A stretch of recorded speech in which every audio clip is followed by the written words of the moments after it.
ನಮಸ್ತೆ ವೀಕ್ಷಕರೇ, ನನ್ನ ಚಾನಲ್ಗೆ ಸ್ವಾಗತ. ಇವತ್ತು ರುಚಿಯಾದಂತಹ ಒಂದು ಚಿಕನ್ ರೆಸಿಪಿನ ಮಾಡ್ತಾಯಿದ್ದೀನಿ. ತುಂಬಾ ಕಡಿಮೆ ಸಮಯ ಹಿಡಿಯುತ್ತೆ ಈ ರೆಸಿಪಿನ ಮಾಡೋದಕ್ಕೆ, ಹಾಗೆ ತಿನ್ನೋದಕ್ಕೆ ತುಂಬಾ ರುಚಿಯಾಗಿರುತ್ತೆ.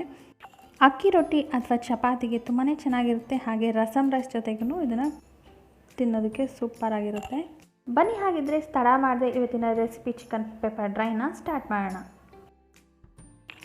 ಮೊದಲಿಗೆ ಇದಕ್ಕೆ ಬೇಕಾಗಿರೋಂಥ ಸಾಮಗ್ರಿಗಳು ಬಂದು ಚಿಕನ್ ಅರ್ಧ kg ಬೇಕಾಗುತ್ತೆ. ಹಾಗೆಯೇ ನಾನಿಲ್ಲಿ 2 ಈರುಳ್ಳಿ, 2 ಬೆಳ್ಳುಳ್ಳಿ, ಸ್ವಲ್ಪ ಪುದೀನ ಸೊಪ್ಪು ಮತ್ತು ಕೊತ್ತಂಬರಿ ಮತ್ತು ಸ್ವಲ್ಪ ಶುಂಠಿ ತೊಗೊಂಡಿದ್ದೀನಿ. 2 ಈರುಳ್ಳಿನ ಈ ರೀತಿ ತೆಳ್ಳಗೆ ಸ್ಲೈಸ್ ಮಾಡಿ ಇಟ್ಕೊಂಡಿದ್ದೀನಿ. ಹಾಗೆ ಬೆಳ್ಳುಳ್ಳಿನೂ ಸಣ್ಣದಾಗಿ ಹಚ್ಚಿಟ್ಕೊಂಡಿದ್ದೀನಿ. ಶುಂಠಿನ ತುರಿದಿಟ್ಕೊಂಡಿದ್ದೀನಿ. ಸ್ವಲ್ಪ ಕೊತ್ತಂಬರಿ ಸೊಪ್ಪು ಬೇಕಾಗುತ್ತೆ. ಹಾಗೆಯೇ ಒಂದು 5ರಿಂದ 10 ಎಲೆ ಆಗುವಷ್ಟು ಪುದೀನ ಸೊಪ್ಪು, ಒಂದು 2 ಚಮಚ ಆಗುವಷ್ಟು ಎಣ್ಣೆ, ಇದ್ರ ಜೊತೆಗೇ ಒಂದು ಸ್ವಲ್ಪ ಕರಿಬೇವಿನ ಸೊಪ್ಪು, 3 ಹಸಿಮೆಣಸಿನಕಾಯಿ, ರುಚಿಗೆ ತಕ್ಕಷ್ಟು ಉಪ್ಪು, ಕಾಳು ಮೆಣಸಿನ ಪುಡಿ ಮತ್ತು ಸ್ವಲ್ಪ ಅರಿಶಿನ ಬೇಕಾಗುತ್ತೆ. ಮೊದಲಿಗೆ ಇಲ್ಲಿ ಚಿಕನ್ನ ಬೇಯಿಸ್ಕೋಬೇಕಾಗತ್ತೆ. ನಾನು ಅದಕ್ಕೆ ಇಲ್ಲಿ ಅರ್ಧ kg ಚಿಕನ್ನ ಒಂದು ಪಾತ್ರೆಗೆ ಹಾಕೋತಾ ಇದ್ದೀನಿ.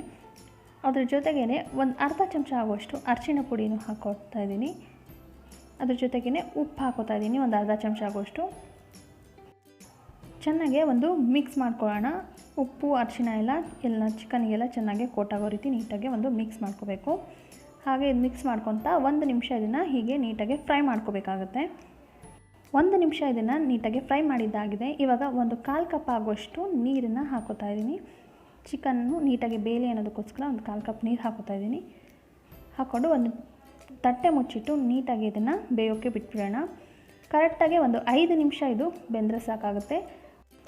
ಮಧ್ಯದಲ್ಲಿ ಒಂದೊಂದು ಸತಿ ತೆಗೆದು ಇದನ್ನು ತಿರುಗಿಸಿ ಮತ್ತೆ ಮುಚ್ಚಿಡಿ, ಯಾಕಂದರೆ ಚಿಕನ್ನು ನೀಟಾಗಿ ಈವನಾಗಿ ಕುಕ್ ಆಗಲಿ ಅಂತ.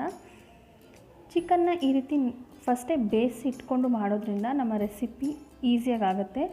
ಅದು ಅಲ್ಲದೆ ಚಿಕನ್ ನೀಟಾಗಿ ಬೇಯುತ್ತೆ. ಮತ್ತು ನೀವು ಎಣ್ಣೆಯಲ್ಲಿ ರೋಸ್ಟ್ ಮಾಡಿದಾಗ ನಿಮ್ಮ ಚಿಕನ್ ಏನಿದೆ ಅದು ರಬ್ಬರ್ ಟೈಪ್ ಆಗೋಲ್ಲ. ಮೇಲ್ಗಡೆಯಿಂದ ಕ್ರಿಸ್ಪಾಗಿರುತ್ತೆ, ಒಳಗಡೆಯಿಂದ ಸಾಫ್ಟಾಗಿ ಟೆಂಡರ್ ಆಗಿರುತ್ತೆ. ನೋಡಿ, ಚೆನ್ನಾಗಿ ಚಿಕನ್ ಬೆಂದಿದೆ. ಇಷ್ಟಾದರೆ ಸಾಕು. ನಾನು ಇದನ್ನು ಆಫ್ ಮಾಡಿ ಪಕ್ಕಕ್ಕೆ ಎತ್ತಿಟ್ಕೋತಾ ಇದ್ದೀನಿ. ಈಗ ಒಂದು ಬಾಣಲೆಯಲ್ಲಿ 1 ಚಮಚ ಆಗುವಷ್ಟು ಎಣ್ಣೆ ಹಾಕೋತಾ ಇದ್ದೀನಿ. ಇದ್ರ ಜೊತೆಗೇ ಹಚ್ಚಿದಂತಹ ಬೆಳ್ಳುಳ್ಳಿ, ಹಾಗೆಯೇ 3 ಹಸಿಮೆಣಸಿನ್ಕಾಯಿನ ಈ ರೀತಿ ಹಚ್ಚಿಟ್ಕೊಂಡಿದ್ದೀನಿ, ಅದನ್ನು ಹಾಕೋತಾ ಇದ್ದೀನಿ. ಸ್ವಲ್ಪ ಕರಿಬೇವಿನ ಸೊಪ್ಪು ಹಾಕ್ಕೊಂಡು ಚೆನ್ನಾಗೆ ಬಾಡಿಸ್ಕೋಬೇಕು. ನೀವು ಹಸಿಮೆಣಸಿನ್ಕಾಯಿನ ಚೆನ್ನಾಗಿ ಬಾಡಿಸ್ಕೊಂಡ್ರೆ ಅದು ಖಾರ ಅನಿಸೋದಿಲ್ಲ. ಅದು ತಿನ್ನುವಾಗ ತುಂಬಾ ಟೇಸ್ಟ್ ಕೊಡುತ್ತೆ. ಬಾಡಿಸ್ಲಿಲ್ಲ ಅಂದರೆ ಅದು ಬಾಯಿಗೆ ಸಿಕ್ಕಿದಾಗ ಖಾರ ಖಾರ ಅನ್ಸೋಕ್ಕೆ ಸ್ಟಾರ್ಟ್ ಆಗುತ್ತೆ. ನೋಡಿ, ಈ ರೀತಿ ನೀಟಾಗಿ ಗೋಲ್ಡನ್ ಬ್ರೌನ್ ಆಗೋವರೆಗೂ ಅದನ್ನು ಬಾಡಿಸ್ಕೋಬೇಕಾಗುತ್ತೆ. ಇದು ಆಗಿದೆ. ಇವಾಗ 2 ಈರುಳ್ಳಿನ ಈ ರೀತಿ ಸ್ಲೈಸ್ ಮಾಡಿಟ್ಟಿದ್ದು ಹಾಕ್ತಾಯಿದ್ದೀನಿ. ನೀವು ಬೇಕಿದ್ದರೆ ಸಣ್ಣ ಸಣ್ಣದಾಗೂ ಹಚ್ಕೋಬೋದು, ಆದರೆ ಈ ರೀತಿ ಮಾಡಿಕೊಂಡ್ರೆ ಇದ್ರದ್ದು ಟೇಸ್ಟು ಚೆನ್ನಾಗಿರುತ್ತೆ. ಇದು ನೀಟಾಗಿ ಫ್ರೈ ಆಗಬೇಕು. ಈರುಳ್ಳಿ ಎಷ್ಟು ನೀಟಾಗಿ ಫ್ರೈ ಆಗುತ್ತೋ ಇದ್ರ ಟೇಸ್ಟ್ ಅಷ್ಟೇ ಚೆನ್ನಾಗಿ ಬರುತ್ತೆ.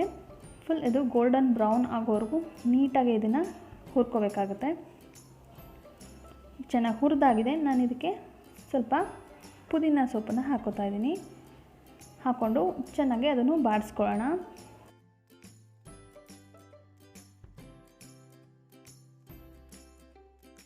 ಈಗ ತುರಿದಿದಂತಹ ಶುಂಠಿ ಏನಿದೆ ಅದನ್ನು ಇದಕ್ಕೆ ಹಾಕ್ಕೊಂಡು 1 ನಿಮಿಷ ಇದನ್ನು ಚೆನ್ನಾಗಿ ಫ್ರೈ ಮಾಡ್ಕೊಳ್ಳೋಣ. ಓಕೆ, ಎಲ್ಲ ನೀಟಾಗಿ ಫ್ರೈ ಆಗಿದೆ. ಈ ಹಂತದಲ್ಲಿ ಒಂದು ಸ್ವಲ್ಪ ಉಪ್ಪು ಹಾಕೋತಾ ಇದ್ದೀನಿ. ಈ ಈರುಳ್ಳಿಗೆ ಎಷ್ಟು ಬೇಕೋ ಅಷ್ಟು ಉಪ್ಪು ಹಾಕೋತಾ ಇದ್ದೀನಿ, ಯಾಕಂದರೆ ಚಿಕನ್ ಬೇಯೋಕ್ಕೆ ಆಲ್ರೆಡಿ ಉಪ್ಪು ಹಾಕಿರೋದ್ರಿಂದ ಈರುಳ್ಳಿಗಳೆಲ್ಲ ಸಪ್ಪೆ ಅನ್ನಿಸ್ಬಾರ್ದು ಅನ್ನೋದಕ್ಕೋಸ್ಕರ ಉಪ್ಪು ಹಾಕ್ಕೊಂಡಿದ್ದೀನಿ. ಈಗ ಬೇಯಿಸಿಟ್ಟಿದ್ದಂತಹ ಚಿಕನ್ ಏನಿದೆ ಅದನ್ನು ಇದಕ್ಕೆ ಹಾಕೋತಾ ಇದ್ದೀನಿ. ನಿಧಾನಕ್ಕೆ ಒಂದು ಮಿಕ್ಸ್ ಮಾಡ್ಕೊಳ್ಳೋಣ. ಚಿಕನ್ ಆಲ್ರೆಡಿ ಫುಲ್ ಕುಕ್ ಆಗಿದೆ. ಈಗೇನಿದ್ರು ಈ ಎಣ್ಣೆಯಲ್ಲಿ ಅದು ಮೇಲ್ಗಡೆ ಫ್ರೈ ಆಗಿ ಕ್ರಿಸ್ಪ್ ಆಗಬೇಕು. ಮೇಲ್ಗಡೆ ಭಾಗ, ಒಳಗಡೆಯಿಂದ ಚಿಕನ್ ಸಾಫ್ಟ್ ಆಗಿರುತ್ತೆ, ಮೇಲಿಂದ ಅದು ಕ್ರಿಸ್ಪ್ ಆಗುತ್ತೆ. ಈಗ 1 ಚಮಚ ಆಗುವಷ್ಟು ಪೆಪ್ಪರ್ ಪೌಡರ್ ಹಾಕೋತಾ ಇದ್ದೀನಿ. ಚೆನ್ನಾಗಿ ಮಿಕ್ಸ್ ಮಾಡ್ಕೊಳ್ಳೋಣ. ಚೆನ್ನಾಗಿ ಮಿಕ್ಸ್ ಆದ ನಂತರ ನೀವು ಈ ಹಂತದಲ್ಲಿ ನಿಮಗೇನಾದರೂ ಉಪ್ಪು ಅಥವಾ ಪೆಪ್ಪರ್ ಏನಾದರೂ ಕಡಿಮೆ ಇದೆ ಅನಿಸಿದ್ರೆ ಹಾಕ್ಕೊಳ್ಬೋದು. ನನಗಿಲ್ಲಿ ಸ್ವಲ್ಪ ಪೆಪ್ಪರ್ ಪೌಡರ್ ಕಮ್ಮಿ ಅನಿಸ್ತು, ನಾನು ಅದಕ್ಕಾಗಿ ಒಂದು 1/4 ಚಮಚ ಆಗುವಷ್ಟು ಹಾಕೋತಾ ಇದ್ದೀನಿ. ಹಾಕ್ಕೊಂಡು ನೀಟಾಗಿ ಒಂದು ಮಿಕ್ಸ್ ಮಾಡಿಕೊಂಡು ಫ್ರೈ ಮಾಡೋಣ. ಒಂದು 2-3 ನಿಮಿಷ ಅದನ್ನು ಚೆನ್ನಾಗಿ ಫ್ರೈ ಮಾಡ್ಕೋಬೇಕಾಗುತ್ತೆ.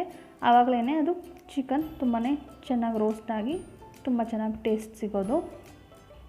ನೀವು ಎಣ್ಣೆಲೇ ಚಿಕನ್ನ ಫ್ರೈ ಮಾಡಿಕೊಂಡು ಬೇಯಿಸ್ಕೋಬೋದು. ಆವಾಗ ಚಿಕನ್ನು ನೀಟಾಗಿ ಕುಕ್ ಆಗೋದಿಲ್ಲ. ಇನ್ ಕೇಸ್ ನೀವು ಕುಕ್ ಆಗಲಿ ಅಂತ ಚೆನ್ನಾಗಿ ಫ್ರೈ ಮಾಡೋದಕ್ಕೆ ಹೋದರೆ ಚಿಕನ್ ಒಂಥರ ರಬ್ಬರ್ ಟೈಪ್ ಆಗಿಬಿಡುತ್ತೆ. ಅದಕ್ಕೆ ಫಸ್ಟೇ ಚಿಕನ್ನ ಬೇಯಿಸ್ಕೊಂಡು ಈ ರೀತಿ ಮಾಡೋದ್ರಿಂದ ಚಿಕನ್ನು ತುಂಬಾ ಸಾಫ್ಟಾಗಿ ಜ್ಯೂಸಿಯಾಗಿರುತ್ತೆ. ಹಾಗೆ ನಿಮ್ಮ ಪೆಪ್ಪರ್ ಡ್ರೈನು ತುಂಬ ಟೇಸ್ಟಿಯಾಗುತ್ತೆ.